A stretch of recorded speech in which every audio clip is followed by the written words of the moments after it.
Hey guys, I'm Andy Bryce with Gridiron Football. I'm joined here with my best friend Marcus Randall and another good friend, Coach Sid Edwards here at Tremont High School. It's not very often we get into the political atmosphere, guys. So, Gridiron Football, we always dealt with the kids and the colleges and the NFL, but never did the political stuff. But with you guys, since we're friends, I wanted to do something with you guys because I feel really strongly that to support each one of you. You've both supported me over the years. You've sent countless kids from Central and the schools you've been at here in Baton Rouge over to the bowl game, to the magazine, to everything. Same thing over there.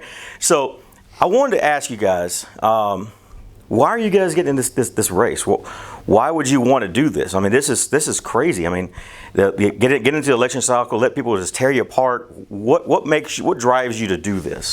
Coach, I'll start with you first. Well, it's something I've been thinking about for a number of years. When I was living in Central, in particular, I got approached about running for office, and I've always dismissed it. If I wouldn't have came to Estruma High School, I probably wouldn't have. And what I mean by that is I knew things were rough in the 70805 and everything, but I didn't realize how crazy it was till I got here. When you peel back the curtain and you see the crime and the despair and the hopelessness with a lot of the citizens over here. And that culminated on January 1st when one of my football players was murdered on New Year's Day. And walking down the street, and we buried that young man. Since that time, 4 kids associated with Estruma High School since January 1st of 2024 have been murdered. And I'm not saying that's why I'm running for mayor president, but that was sort of the straw that broke the camel's back with me, that this is a part of town that's forgotten. And I just think I can do a good job. I'm running for the whole parish. My heart and my boots are on the ground in North Baton Rouge. And just after studying and looking at it, I think I am the hope. And it's ordained by God for me to give it that attempt. Not ordained yet that I become mayor president, but it's a calling, much like me coming to Estruma or going to Central or Redemptorist or any other place I coached at. And I feel strong about it. Marcus? Well, running for office, this was nothing that was on my plate in the beginning. I consider myself as a coach, a mentor, a teacher, and things like that. And I definitely wanted to come back to this community, to this city, to be able to give back. And that's what I've been doing since I finished playing ball. For the last 15, 16 years, I've been back in numerous of high schools, being able to help those schools, help those students, help those student athletes, help those parents, and which has ultimately helped those communities that those schools has been in. So working with Gridiron Football, giving kids opportunities to reach the next level, to reach their goals. That's been one of the main things that's just been on my to-do list since I've gotten back, and that's what I've been doing. So since I resigned back in March from Woodlawn, where I was at for the last 5 years, and where we sent about 50, 60 kids to D1 scholarships, this was brought to me, and when I looked at it, I always wanted to kind of stay away from politics, because of all the stigma that's behind it, and just the things. And like Coach kind of mentioned, I always like my boots to be to the ground, to be able to service and do the things that I feel like I was called to do. But once I researched it and I looked at it, and most of the things aligned with a lot of the goals that I had on, coming back to this city, being able to give back. And when I saw what's been happening, especially in District 5, where I grew up at, and I graduated from Glen Oaks High School, and you're riding up Airline Highway, and you're going down Greenwell Springs Road, and you could see it just kind of look almost like a, ghost town right now. So change is definitely made, and I think the leadership and the person that's over those areas is going to make a big difference. So I definitely took the challenge, and if it's meant to be, and I take that seat, man, we'll definitely see a change in District 5. Okay. All right. We'll get a little bit more personal real quick. A couple years ago, I did an interview with a kid, and during the interview, the young man told me that, life was tough. Life is really tough. And I just asked him, what does tough look like to you? And he told me going home and have no food on the table, my mom works 2 jobs. She has she just barely affords the house we live in. That's kind of the thing we're in right now. So what is something that you've done over the years to try to help somebody along those lines, to help somebody kind of, get better in life? Well, I'll start by this. Kind of piggybacking off the last answer that I gave. I've been back here working in the school systems, and not only just dealing with athletes, but also just dealing with schools in general and students in general. As the dean of students, I've had to do multiple things like that, be able to give kids rides home. My whole career as far as coaching has been pretty much in inner city Baton Rouge schools. So you see that all across the board. People that's needing help, that needing support, that might not have a 2-parent household where they want to compete and be a part of different things, but if you don't be able to give them the right support and be able to lead them and put them in the right direction, a lot of those things wouldn't happen for a lot of those guys. So when you start talking about needing rides, you start talking about having to feed kids because they know they're going home to situations like you just spoke about, and for you to be able to get the most out of the kids and want the best for the kids, then you have to sacrifice and be able to do some of those things on the other side of it. And that's what I feel like I've been called to do. I feel like that's my purpose, and I've just been strong in it. Coach, your turn. Well, most of the places I've been, I've started an organization, Men for Others. And I got that, kind of stole it from Jesuit High School in New Orleans when I was down there. And what we do, if anyone in the community calls out for help or cries out for help, we go. And often we involve the young men. Everything we went out, there's a Nardale Magnet School, and helped them get their school back up and running. I've partnered with the KC Council here in Baton Rouge, the Cartana KCs, and they're going to provide 25 Thanksgiving meals, for underprivileged families. Now, when I'm dealing with my own kids, I don't want them to want for anything. If they need something, we try to provide it. At the same time, teaching them about opportunities that are out there for them.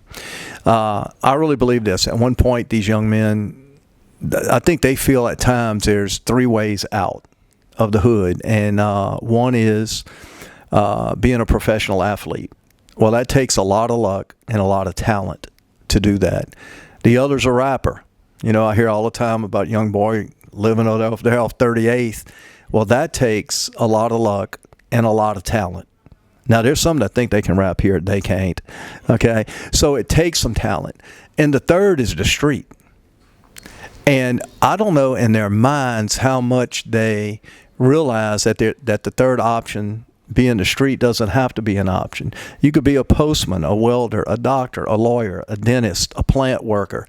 I mean, all the options that are out there, for whatever reason that got lost in the shuffle, in our area of town. Those are all honorable options, including high school teaching and coaching. So what we're trying to do is get them to understand there's more than life than ball, and it's important. And or rap and the street shouldn't be an option. But when you're 17 years old or 16 and there's no food at home, like you mentioned, there's no air conditioning in the house, transportation is at a low level. Heck, they don't even have. This is a food desert where Marcus and I are working right now. Not good options for healthy food. All those things aren't on the table. It's the education piece to teach them how they can grab on to something like that and give them hope. There's something called an ALICE score I learned about, and it's the median income in this part of town, and it's $21,000 a year. That's insane. I don't know how anyone can make it on that. BRCC's right there on the corner at 38 and Winburn. It's an opportunity right there. The Southern University is on our side of town. So there's plenty of options, but so many of our young people, they're not exposed to them. And that's the job we try to do as coaches and mentors and leaders, to show them here's the way out. Here again, the street, you get a drug dealer and they're going to pay someone $800 to bring a dime bag just 2 miles on their bike. Well, you have to work at McDonald's for 3 days to make that. But there's no, I always tell our boys, there's no retirement plan on the street. Retirement on the street is you either going to be behind bars or you going to be in the ground. That's the retirement plan. I mean, how many 68-year-old hustlers do you know? They not, there may be one or two. But so that's the education piece of what we're trying to do. And I feel in the mayor-president's role, I can't wait to see what, given that platform and that stage, the difference we can make in this city. So, you've been coaching football for almost 20-something years. You've been coaching football for 30-plus years. How your guys are running against guys that's probably that have been in the political world. Guys have been city councilmen, guys have been mayors. Guys have been lawyers or whatever. How does being that coach translate? And because you've won championships, you've won state championships. You guys have turned programs around. You're right now at 7-1. Mm-hmm. You're playing for the district title tomorrow night. So you guys have both turned programs around. You've both done immaculate work with these schools. How does that translate to mayor and city council? I'll start with you, Coach. The correlation is uncanny. It's really close. Now, I know it's not the same line of work, but I'll give you an example. It's about leadership. And it's about servant leaders. We're servant leaders. We're serving. And it's no different in the mayor-president's chair. That's who you should be, a servant leader. Then putting the team together. I try to surround myself with men that are smarter than me. I don't want to be the smartest man in the room. Generally, I'm not. I don't want to be. So I have to hire an offensive coordinator, a DC, a weight room guy, a special team guy, a fundraiser. And all these, it's no different in the mayor-president's office. My plan is to build the most dynamic, diverse, bright team I can build, in terms of the staff, just like I've done my whole career. Okay, so servant leadership with building the best possible staff to lead this parish. And to me, that's the formula. That's the correlations. With office, I don't think it's maybe the stakes are a little higher and maybe a little deeper. But I'm not going to go in and solve all the infrastructure problems with an idea I have. I'm going to find the best infrastructure person in the nation to come to Baton Rouge to help fix those things. So that's my correlation between the two.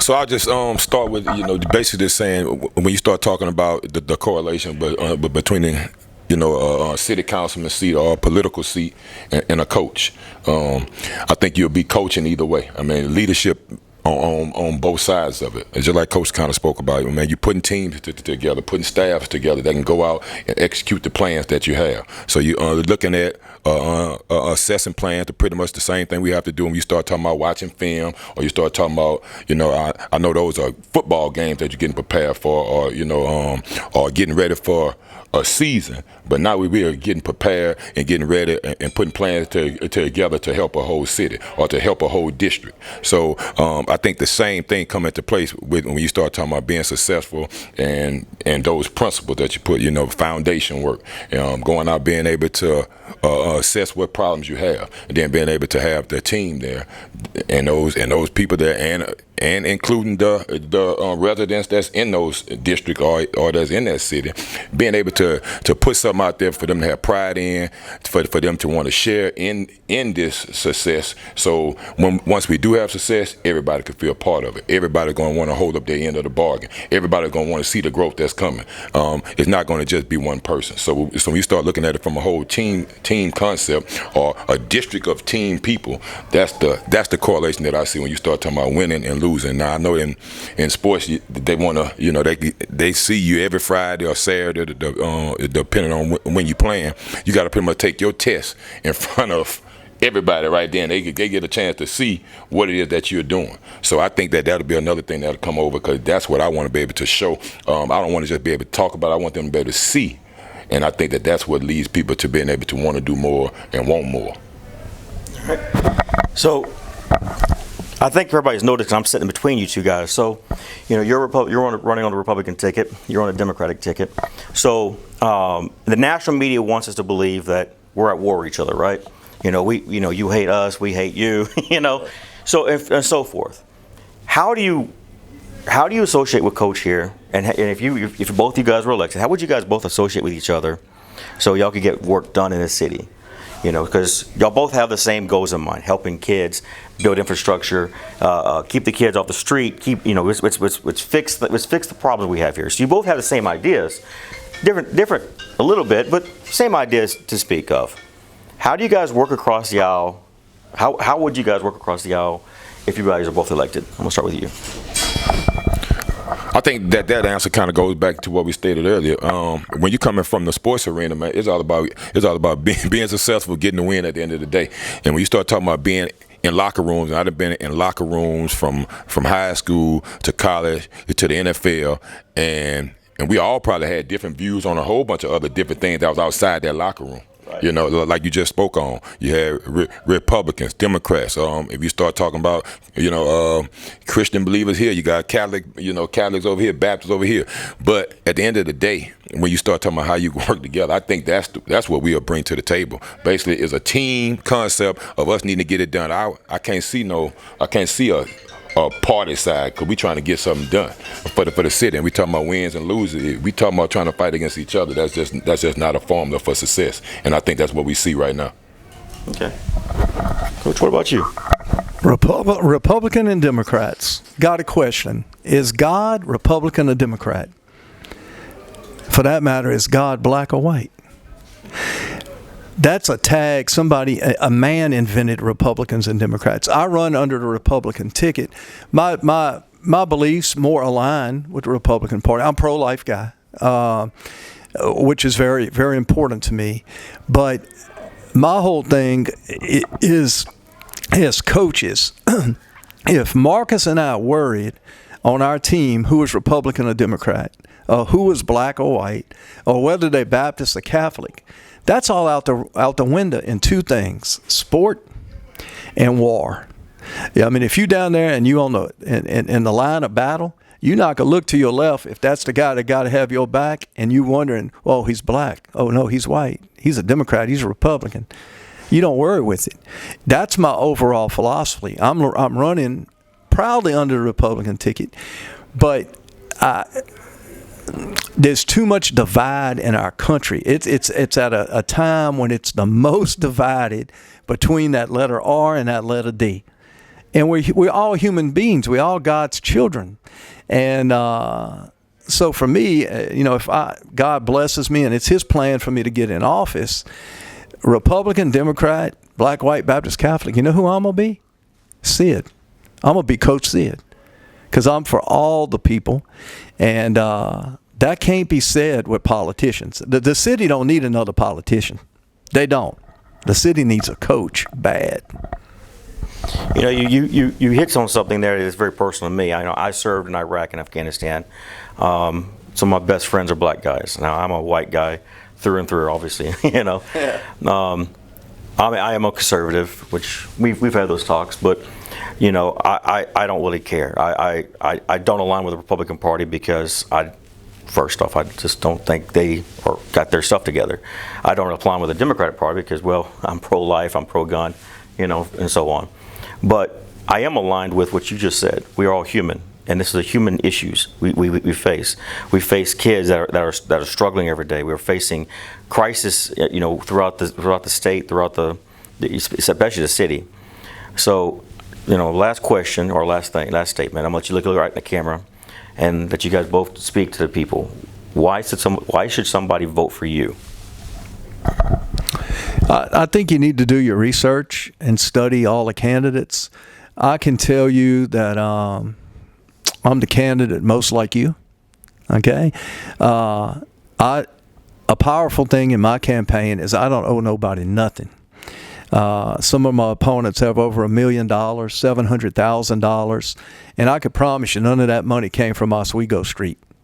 Okay, it came from special interest, and I owe nobody nothing. So the team I'm going to build is going to be real. I mean, it's going to be salt of the earth. It's going to be diverse, and it's going to be with people. I'm going to start a department called the Department of Common Sense in City Parish Government. My deal is when you do the best research you can do on me is I'd like you to ask anyone who knows me, is he real? is should that guy get my vote? And here's the answer you're going to get if these people know me. The answer is going to be absolutely. You should vote for that guy. I'm no great guy. I mean, I'm not, but I'm real, and I'm doing it from the heart. And quite honestly, and I don't want to take too long. I'm not running for me. Some of my opponents have to win for legacy or for future political ambitions. I'm not running for me. I'm running for you. And that makes me different. Marcus? So yeah, running and why it should be that person is because I know I could bring the resources, bring the stuff that need to be done, and also get it done in District 5. Kind of like Sid just said, I mean, this was nothing that was kind of on my plate. This not nothing I need to enhance my legacy or anything like that. But I do have people that still live all throughout District 5, starting from Plank Road, going through Glen Oaks and Monticello and Park Forest. And I think that the things I've been able to do, first of all, let's start here. The things that this district was able to pour into me growing up with all of the mentorship that I had. My dad died when I was 8 years old. So this whole community rallied around me, around my family, around my mom, and I know for sure that's the reason why I was able to gain all the success that I was able to gain as I was growing up, and as I was able to get a scholarship to go on and stay in this city at Louisiana State University and play for there and bring a national championship there. So those are some of the things that I think I owe back to my district, and I will be able to bring back to my district. And I think that I'm the only person that can be able to do it the way it needs to be done, and for us to see the change that we want to be able to see, and to be able to make sure that we are building relationships, not with just people in District 5, with all of the district, with the whole city. Because I can tell you this, if it's problems in another district, those problems gonna fall over to our district. So if you can't build those relationships, bring those people in and be able to bring them together, then we won't see the change that we need to see. And I think that that's what I'll be able to bring to the table as the next city councilman for District 5. Thank you guys so much for doing this. And you guys have my full support. On November 5th, make sure you vote for Sid Edwards for Mayor of Baton Rouge and Marcus Randall for District 5 City Council. I'm Manny Bryce for Gridiron Football. Thanks for watching.